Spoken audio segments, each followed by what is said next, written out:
थे बड़े अलमस्त स्वभाव के संत, एक दुकान पर पहुंच गए और दुकानदार से बोले, ये दुकान तुम क्यों चलाते हो?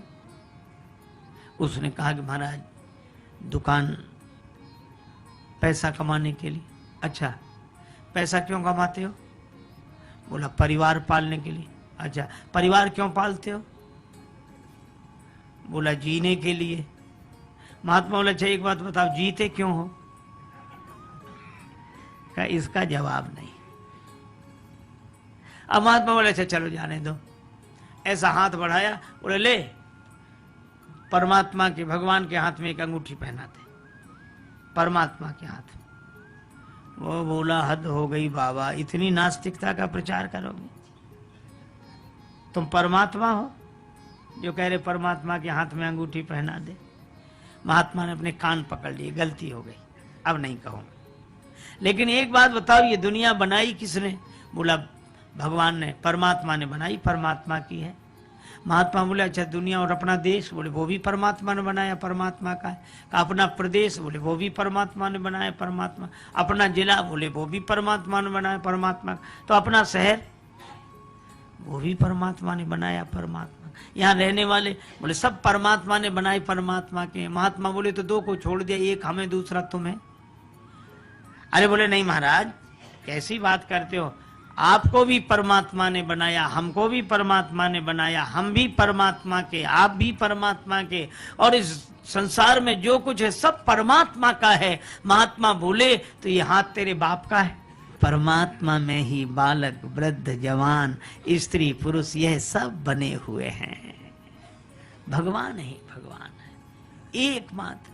मैं भी तो कह रहा था परमात्मा के हाथ में अंगूठी पहना दे, चरणों में गिर गया, बोध हो गया।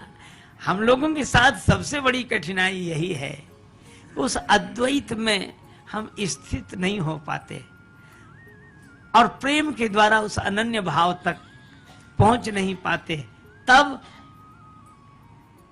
एक ही बात है, फिर मर्यादा, मर्यादा के अनुसार दो के बीच में रहें और भगवान के होकर रहें। भाई यही द्वैत ठीक।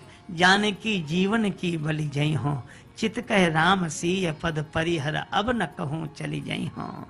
यह है। और इसके कारण जब अंतःकरण निर्मल होता है तो प्रेम की वह दशा उत्पन्न होती है।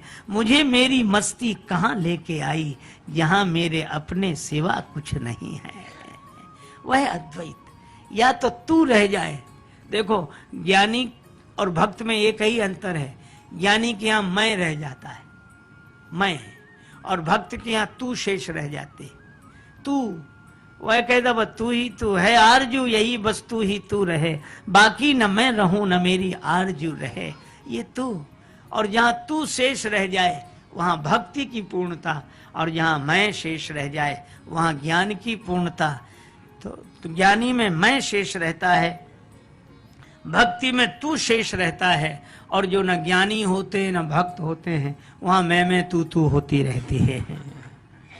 अरे भाई, यह भगवान श्री कृष्ण की रास पंचाध्यायी का यही अर्थ है। एक ही एक, एक ही एक। आहा, हर वेश में तू, हर देश में तू, तेरे रूप अनेक तू एक ही है। एक महात्मा बड़े अलमस्त स्वभाव में बैठे, किसी ने कहा कि बाबा क्या कर रहे हो? महात्मा बोले भजन कर रहे हैं। माला तो हाथ में है नहीं। कहा हम तो ऐसे ही करते रहते, माला से ही तो भजन कर रहे हैं, तो माला तो है नहीं। महात्मा बोले ये ईश्वर का संसार, खुदाए खलक सारी मेरी तस्वीर के दाने हैं, नजर में फिरते रहते हैं, इबादत होती रहती है। सब में भगवान को देखकर यह भी स्थिति है महात्माओं की, भक्तों की। पर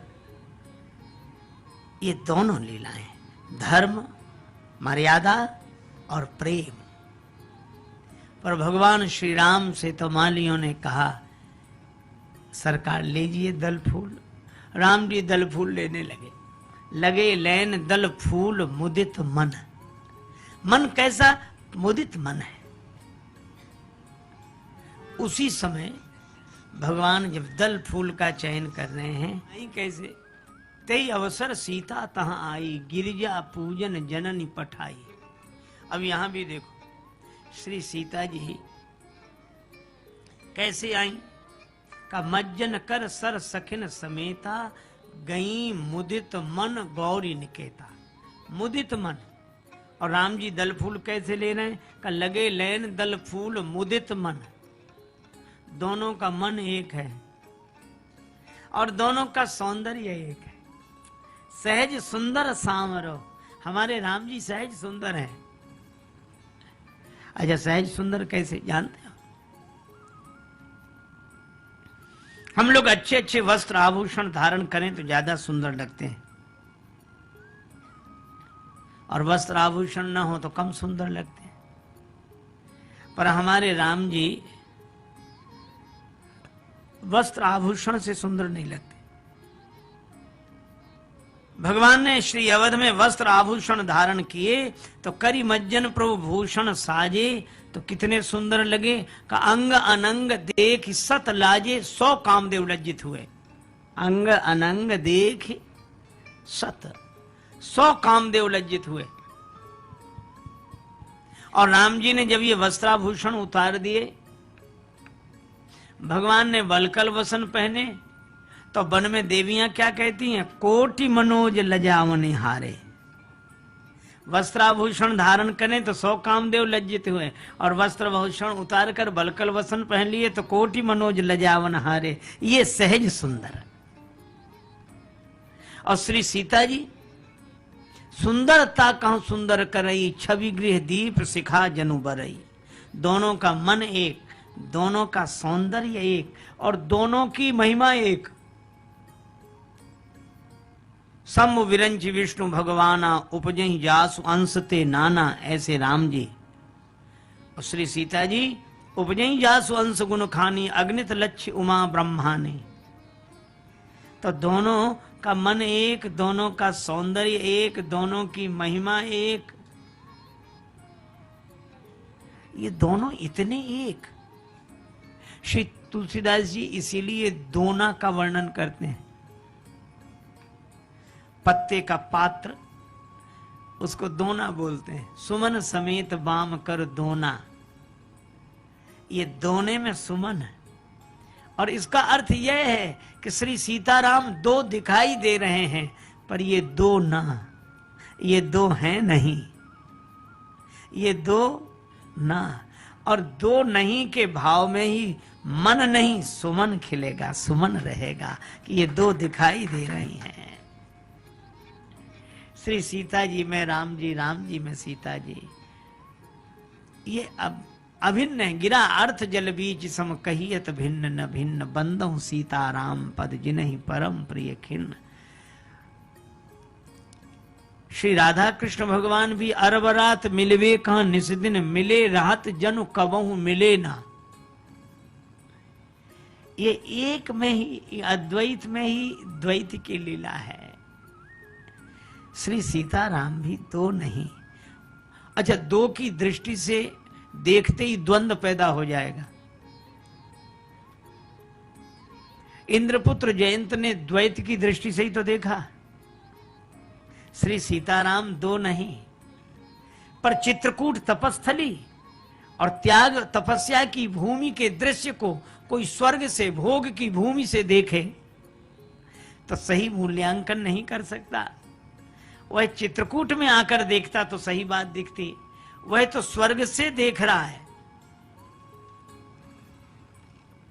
सठ चात रघुपति बल देखा, राम जी का बल देखने आया।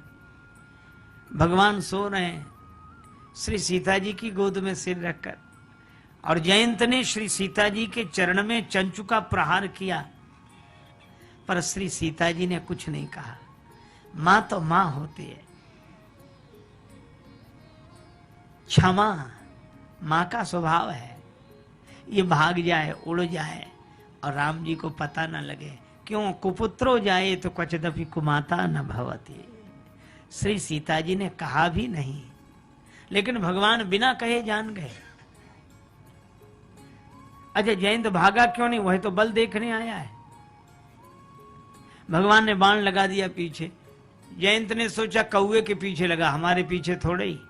धरि निज रूप। इंद्र ने भी कहा कि हमारे स्वर्ग में तुम्हें स्थान नहीं। ब्रह्मा जी ने भी मना कर दिया, शिव जी ने भी मना कर दिया, और भगवान का बाण, सींग का बाण पीछे लगा है। अब जयंत कहां जाए? नारद जी ने देखा, जयंत ने नारद जी को नहीं देखा। नारद देखा विकल जयंता, लागी दया कोमल चित संता। नारद जी ने कहा जयंत कहाँ जा रहे हो? जयंत बोला क्या बताएं, अब तो बाण जहां ले जाए वहीं जा रहे हैं, बाण पीछे लगा है। नारद जी बोले ये बाण तुम्हारे पीछे क्यों लगा है? जयंत बोले यह भी अद्भुत बात है, कोई वरदान देने के लिए लगा है, प्राण लेने के लिए लगा है। नारद जी बोले हमें नहीं लगता है कि बाण तुम्हारे प्राण लेना चाहता है। अगर बाण तुम्हारे प्राण लेना चाहता होता तो तुम्हें इंद्रलोक, ब्रह्मलोक, शिवलोक तक जाने ही ना देता है।